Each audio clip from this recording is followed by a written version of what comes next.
Welcome. This is Radio Pras.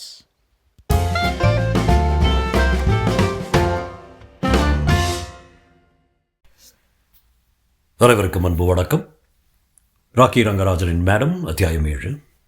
Mark தனது field ஆஃபீஸுக்கு போகும் வழியில் கார் ரேடியோவை தட்டிவிட்டான். நான் மார்க்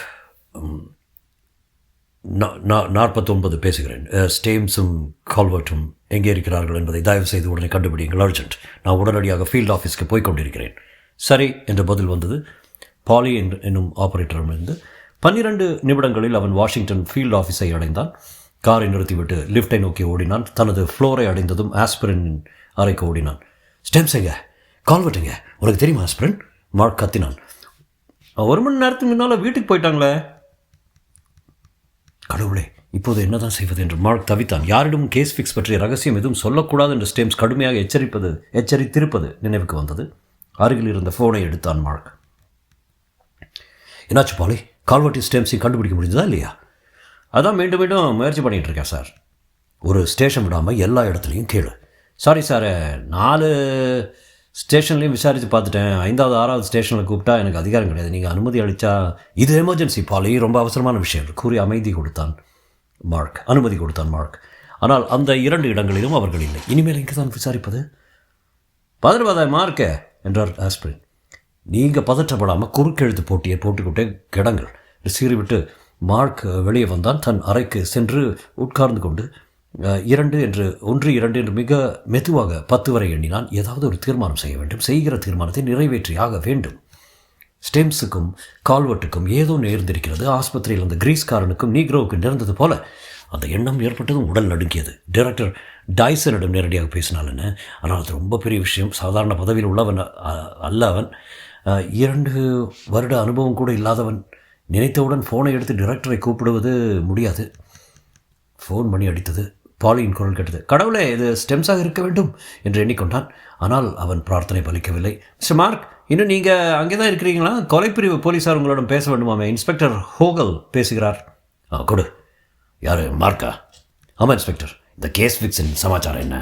கேஸ் ஃபிக்ஸ் என்பவன் சட்டவிரோதமான அமெரிக்காவில் குடியேறியவன் என்பதையும் ஒரு காலில் துப்பாக்கி காயம் பட்டு தாமதமாக ஆஸ்பத்திரிக்கு வந்து சேர்ந்தான் என்பதையும் சொன்னான் மார்க். அதுவரையில் உண்மை. யாரோ ஒருவன் அவனை பிளாக்மெயில் செய்து துப்பாக்கியால் சுட்டான் என்று கேஸ் ஃபிக்ஸ் சொன்னதாக ஒரு பொய்யையும் சேர்த்து சொல்லி வைத்தான். நாளை காலையில் ஒரு முழு ரிப்போர்ட் அனுப்புவதாகவும் கூறினான். அந்த இன்ஸ்பெக்டர் அவன் சொன்னதை நம்பியதாக தெரியவில்லை. எதையோ மறைக்க பார்க்குறீங்க. முதல் கேள்வி, FBI-காரர்கள் அந்த ஆஸ்பத்திரிக்கு எதுக்காக போனீங்க? நீங்கள் எதையாவது மறைக்கிறீங்கன்னு தெரிஞ்சால் பெரிய ரகலையாயிடும். உங்களை உண்டு இல்லைன்னு பண்ணிடுவோம். ஸ்டேம்ஸின் கட்டளையை நினைவுபடுத்தி கொண்டான். இல்லை இன்ஸ்பெக்டர், எதையும் மறக்கவில்லை என்று உரத்த குரலில் சொன்னான். அவன் குரல் நடுங்குவது அவனுக்கே தெரிந்தது. கொலைப்பிரிவு இன்ஸ்பெக்டர் ஏதோ முணுமுணுத்து விட்டு மேலும் சில கேள்விகள் கேட்டார். பிறகு ஃபோனை வைத்து விட்டார். மார்க்கும் ஃபோனை வைத்தான். வியர்வையில் ரிசீவர் கசகசத்திருந்தது. அவன் உடைகளும் உடம்போடு ஒட்டியிருந்தன. லிஃப்டில் இறங்கி தன் காரை வேகமாக கிளப்பினான். வீட்டுக்கு போய் டைரக்டர் கூப்பிட்டு பேசிக்கொள்ளலாம். தலைநகரின் ஒரு சாதாரணமான பகுதியில் அவன் வீடு இருந்தது. வேகமாக படியேறி தன் அறையை அடைந்தான். கதவை மடையல் என்று திறந்து ஃபோனை எடுத்தான். டைரக்டரின் ஆஃபீஸை கூப்பிட்டான். வெகு நேரம் மணி எடுத்த பிறகுதான் பதில் வந்தது. டைரக்டரின் டியூட்டி ஆஃபீஸர் பேசுகிறேன். மார்க் தன்னை நிதானப்படுத்தி கொண்டான். Washington field office special agent mark பேசுகிறேன். நான் உடனடியாக டைரக்டரிடம் பேச வேண்டும் என்று மெதுவான குரலில் சொன்னான். மிஸ்ஸஸ் ஈடல்மேன் என்ற அட்டார்னி ஜெனரலின் வீட்டுக்கு டைரக்டர் சாப்பிட போயிருக்கிறார் என்று தெரிந்தது. அந்த வீட்டின் டெலிஃபோன் நம்பர் தர முடியுமா என்று மார்க் கேட்டான். இந்த நேரத்தில் டைரக்டருடன் பேசுவதற்கு ஸ்பெஷல் உரிமை ஏதேனும் உங்களுக்கு இருக்கிறதா என்று டியூட்டி ஆஃபீஸர் கேட்டார். ஆமாம், நாளை காலையில் 10 மணிக்கு அவருடன் அப்பாயின்மெண்ட் இருக்கிறது. அதை பற்றி அவசரமாக பேச வேண்டும் என்றான் மார்க். மறுமுறையில் இருந்தவருக்கு மார்க்கின் அவசரம் புரிந்திருக்க வேண்டும். மறுநாள் காலையில் டைரக்டருக்கு அப்பாயின்மெண்ட் இருக்கிறதா என்று செக் பண்ணி கொண்டு சொன்னார். அட்டார்னி ஜெனரல் வீட்டில் தான் டைரக்டர் இருக்கிறார். அந்த வீட்டின் நம்பர் 7614386. மார்க் அந்த நம்பருக்கு டயல் செய்தான். மிஸ்ஸஸ் ஈடல்மேன் இன் ஹவுஸ் என்று மிடுக்கான குரல் கேட்டது. நான் ஸ்பெஷல் ஏஜென்ட் மார்க் பேசுகிறேன். FBI டைரக்டரிடம் பேச வேண்டியிருக்கிறது என்றான் மார்க். குரல் நடுக்கம் இருந்த போதிலும் மெதுவாகவும் தெளிவாகவும் பேசினான். ஒரு நிமிஷம் காத்திருக்கீங்களா சார்? மார்க் கவலையுடன் காத்திருந்தான். கடைசியில் டைரக்டரின் குரல் கேட்டது. டைசன் பேசுகிறேன். விஷயத்தை கடகட என்று சொல்லிய மார்க், நான் உங்களை உடனடியாக பார்த்த வேண்டும் சார். நான் என் வீட்டிலிருந்து பேசுகிறேன் என்றான். நானே கூப்பிட்றேன் மார்க் என்றான் டைசன். உன் நம்பர் என்ன? மார்க் சொன்னான். பாருப்பா, நீ என்னுடன் பேச வரும்போது ஏதோ ஒரு முக்கியமான விஷயமா, அப்படி தானே? ஆமாம் சார். ஃபோனை வைத்துவிட்டு மார்க் மறுபடியும் காத்திருந்தான். அவன் சொன்னது உண்மைதான் என்று விசாரித்துக் கொண்டிருக்கிறார் போல் இருக்கிறது. ஃபோன் மணி எடுத்தது. டைசன் பேசுகிறார். நல்லது மார்க், என்னிடம் என்ன சொல்ல வேண்டும்? சீக்கிரம் சொல்லும், சுருக்கமாக சொல்லு. உங்களை நேரில் பார்த்து சொல்ல வேண்டிய விஷயம் சார். 15 நிமிஷம் அவகாசம் கொடுத்தீங்கன்னா போதும். ஒரு நெருக்கடி ஏற்பட்டிருக்குது, அதற்கு என்ன செய்வது என்பதை நீங்கள் தான் சொல்லணும். நெருக்கடி என்ற வார்த்தையை சொல்லிவிட்டு ஏன் அப்படி சொன்னோம் என்று நினைத்து கொண்டான். சரி, அவ்வளோ முக்கியமான விஷயம்னா புறப்பட்டு வா. அட்டர்னி ஜெனரல் வீடு தெரியுமா? தெரியாது சார். குறித்துக்கொள், 2942 எட்ஜ்வுட் தெரு, ஹாலிங்டன். ஃபோனை வைத்துவிட்டு ஒரு தீப்பெட்டியின் உட்புறத்தில் அந்த விலாசத்தை கொட்டை எழுத்தில் எழுதி கொண்டான். பிறகு ஆஸ்பிரனை கூப்பிட்டான். ஏதாவது தகவல் தெரிஞ்சால் என்னை கார் ரேடியோவில் கூப்பிடு. 2வது சேனலில் நான் இருப்பேன். முதல் சேனலில் என்னமோ கோளாறு என்றான். பிறகு லிஃப்டை நோக்கி ஓடி தெருவை அடைந்து காரில் ஏறி அட்டர்னி ஜெனரலின் வீட்டை நோக்கி பறந்தான். முன்னிரவு நேரம். தெருவில் அவசரம் இல்லாமல் குறுக்கும் நெடுக்குமாக போய்க் கொண்டிருந்த ஜனங்களை மனசுக்குள் திட்டியபடி எவ்வளவு வேகமாக போக முடியுமோ அவ்வளவு வேகமாக போனான். ஹாலிங்டன் தெருவுக்கு பறந்தான். மெமோரியல் பாலம் வழியாக போய்க் கொண்டிருந்த போது டிராஃபிக் ஜாம் ஏற்பட்டது. ஒரு அங்குலம் கூட கார் நகர முடியவில்லை. ஏதோ விபத்து போலிருக்கிறது. பாழை போகிற விபத்து. இப்போது பார்த்து தான் நடக்க வேண்டுமா? சாலையின் மத்திக்கு வந்து ஹாரனை அழுத்தினான். விபத்து சம்பந்தமாக போலீஸ் வந்திருக்கிறது என்று நினைத்து எல்லோரும் வழிவிட்டார்கள். எல்லோரையும் தாண்டி கொண்டு போலீஸ்காரர்களும் ஆம்புலன்ஸ்காரர்களும் இருக்கும் இடத்தை அடைந்தான். ஒரு இளம் போலீஸ்காரர் அவன் காரை நெருங்கி வந்து, இந்த விபத்து விஷயமா வந்திருக்கிறீங்களா சார் என்று கேட்டான். இல்லை, நான் FBI ஹாலிங்டனுக்கு போக வேண்டும், எமர்ஜென்சி என்றான் மார்க். தன் அடையாள சீட்டையும் காட்டினார். போலீஸ்காரர் அவனுக்கு வழிவிட்டார். ஸ்டேம்ஸ் வண்டிக்கும் மற்றொரு காருக்கும் விபத்து நடந்த இடம் அது. அப்போது அவனுக்கு அது தெரியாது. கொஞ்ச தூரம் சென்றதும் போக்குவரத்து நெருக்கடி குறைந்தது. ஹாலிங்டனில் குறிப்பிட்ட முகவரியை அடைந்தான். எதற்கும் கடைசியாக ஒரு முறை கேட்போம் என்று ஃபோன் மூலம் வாஷிங்டன் ஃபீல்டு ஆஃபீஸை விசாரித்தான். ஸ்டெம்ஸோ கால்வர்ட்டோ வரவில்லை என்று பாலி கூறினான். காரிலிருந்து வெளியே பாய்கிற மாதிரி குதித்தான். ஒரு ரகசிய போலீஸ் நபர் அவரை தடுத்து நிறுத்தினார். மார்க் அவரிடம் தன் அடையாள அட்டையை காட்டி டைரக்டரிடம் அப்பாயின்மெண்ட் இருக்கிறது என்று சொன்னான். சிறிது நேரம் இருக்கும்படி பணிவுடன் சொன்னார். அந்த ரகசிய போலீஸ் நபர் வாசல் நின்றிருந்த ஆளிடம் ஏதோ பேசிவிட்டு திரும்ப வந்து மார்க்கை உள்ளே போகுமாறு கூறினார். ஹாலின் வலதுபுறம் ஒரு சிறிய அறை இருந்தது. இவன் அங்கே போகும், டைரக்டர் அங்கே வரவும் சரியாக இருந்தது. Good evening director. Good evening mark என்றார் டைரக்டர். ஒரு முக்கியமான விஷயமாக வந்திருக்கியாமே? ஆமாம் சார், ஒரு முக்கியமான விஷயமாக நான் அங்கே வந்திருக்கேன். நீ என்னை குறுக்கிட்டிருக்க, புரியுறதா? டைரக்டரின் பேச்சு நறுக்கென்றும் சில்லென்றும் இருந்தது. முன்பின் தெரியாத ஒரு சின்ன ஏஜென்ட் திடீரென்று வந்திருப்பது அவருக்கு பிடிக்கவில்லை என்று தோன்றியது. ஸ்டேம்ஸை சந்தித்தது முதல் இந்த நிமிடம் வரையில் நடந்த அனைத்தையும் மார்க் விவரித்தான். அத்தனை நேரம் டைரக்டரின் முகம் சலனமற்றதாகவே இருந்தது. மார்க் சொல்லி முடித்த பிறகும் அவர் முகத்தில் எந்தவித உணர்ச்சியும் தென்படவில்லை. மார்க்கின் நெற்றியில் வியர்வை பொட்டிட்டது. டைரக்டர் என்ன சொல்லப் போகிறாரோ என்று காத்திருந்தான்.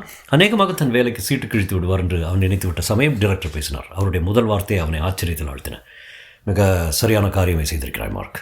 உன்னிடத்தில் நான் இருந்தாலும் இதைத்தான் செய்திருப்பேன். விஷயத்தை என் கவனத்துக்கு கொண்டு வந்தது அபாரமான காரியம் என்று மார்க்கை பாராட்டிவிட்டு அவனை கூர்ந்து பார்த்தார். இன்று சாயந்தரம் நடந்த விஷயங்கள் மொத்தமும் ஸ்டெம்ஸ், கால்வர்ட், நீ, நான் ஆகிய 4 பேருக்கு தான் தெரியும். அதில் சந்தேகம் இல்லையே.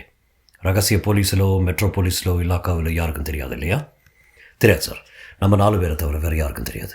சரி, நாளை காலையில் 10:30 மணிக்கு நீங்கள் 3 பேர் தான் என்னிடம் பேச வருவதாக ஏற்பாடு இல்லையா? ஆமாம் சார். நல்லது, நான் சொல்வதை குறித்துக்கொள். மார்க் தன் கோட் பையிலிருந்து சிறு நோட்டும் பென்சிலும் எடுத்தான். இங்கே அட்டர்னி ஜெனரலின் டெலிஃபோன் நம்பர் என்னிடம் இருக்கிறது இல்லையா? ஆமாம் சார். என்னுடைய வீட்டு நம்பர் 72140996. அதை எழுதி வைத்துக்கொண்டு நெற்று போட்டுவிட்டு காகிதத்தை கிழிச்சு எறிஞ்சிரு. அடுத்தபடி நீ என்ன செய்ய வேண்டும் என்பதை நான் சொல்கிறேன், கவனமாக கேளு. உன்னுடைய ஃபீல்டு ஆஃபீஸுக்கு திரும்பிப்போ. ஸ்டெம்ஸையும் கால்வர்ட்டையும் பற்றி மறுபடியும் விசாரி. சவக்கிடங்குகள், ஆஸ்பத்திரிகள், நெடுஞ்சாலை, போலீஸ் ஆகிய இடங்களை கூப்பிட்டு விசாரி. அங்கே எதுவும் தெரியவில்லை என்றால் நாளை காலை ஆஃபீஸில் என்னை வந்து பார்.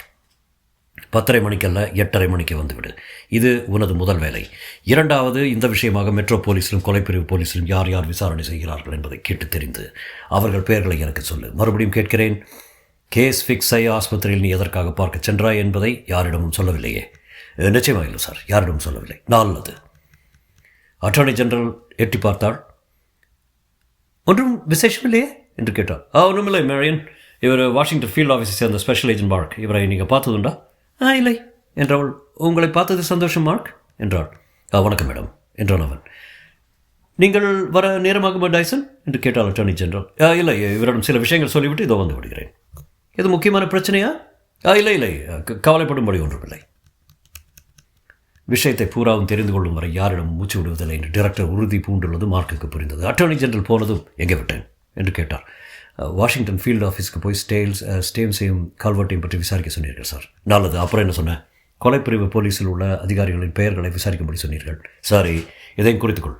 வுட்ரோ வில்சன் 4308 நம்பர் அறையில் அந்த இருவரையும் உயிருடன் கடைசியாக பார்த்தவர்கள் யார்? அவர்கள் இறந்திருப்பதை நீங்கள் பார்த்தபோது மணி என்ன? இந்த 2 நபர்கள் இருந்த அறைக்கு சமீபமாக நடமாடிய ஆஸ்பத்திரி ஊழியர்கள், விசிட்டர்கள் ஆகியோரின் பெயர்கள் என்ன? அவர்களை அடையாளம் கண்டுபிடிக்க முடியுமா? அதை செக் பண்ணுங்கள். இறந்து போன இருவரை பற்றியும் அவர்களுடைய பின்னணியை பற்றியும் ஃபைல்கள் ஏதாவது இருக்கிறதா என்று பார். இறந்து போன 2 பேர்களுடைய கைரேகைகளையும் எடுத்துக்கொள். 4308 எண் அறையின் பக்கமாக நடமாடிய ஆஸ்பத்திரி ஊழியர்கள், விசிட்டர்கள், இன்னும் மற்றவர்கள் கைரேகைகளையும் எடுத்துக்கொள். அந்த கைரேகைகளை வைத்து யார் யார் மீது சந்தேகப்படலாம், யார் யாரை தள்ளிவிடலாம் என்று நாம் முடிவு செய்யலாம். ஸ்டெம்ஸும் கால்வர்ட்டும் நாளை காலைக்குள் அகப்படவில்லை என்றால் நான் சொன்னது போல நீ மட்டும் நாளை காலை 8:30 மணிக்கு என் ஆஃபீஸ்க்கு வந்து பார். இன்று ராத்திரியே வேறு ஏதேனும் விசேஷமாக நேர்ந்தால் இங்கே கூப்பிடு அல்லது வீட்டில் கூப்பிடு. தயங்காதே. 11:30 மணிக்கு மேல் நான் வீட்டில் தான் இருப்பேன். டக் டக் என்று அவர் ஆணைகள் பிறப்பிப்பதை பார்த்து பிரமித்து போனவனாக நின்றிருந்தான் மார்க். தொடரும்.